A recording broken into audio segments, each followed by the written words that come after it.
Candace, and this is the queen of compost herself, Caroline. Tell everybody what they need for this video.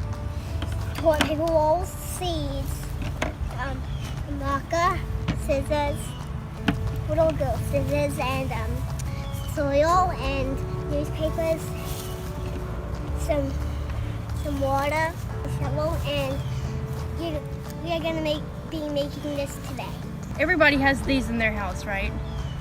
Just take one of these and cut it in half, like this.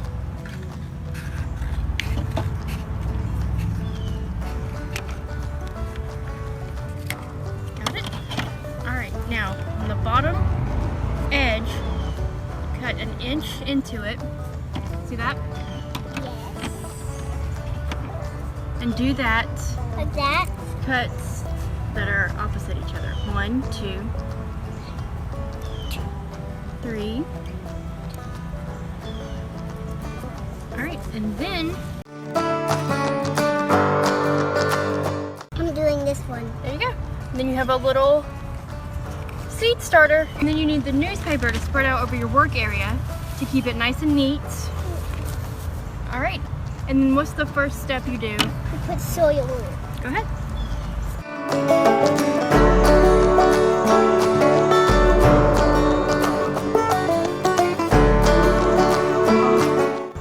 We're just halfway.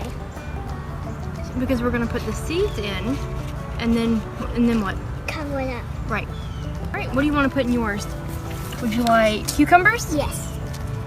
Here are cucumber seeds. Get a close up of those cucumbers.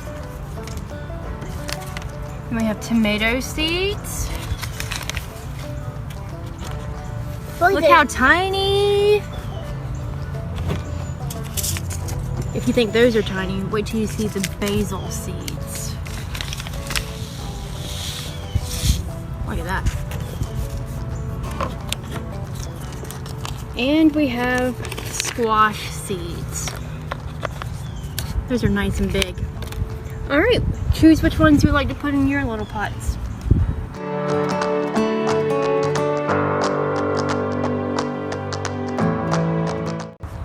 All right, and then once you have your seeds in there, what do? Cover them up. Cover them up with more soil, right?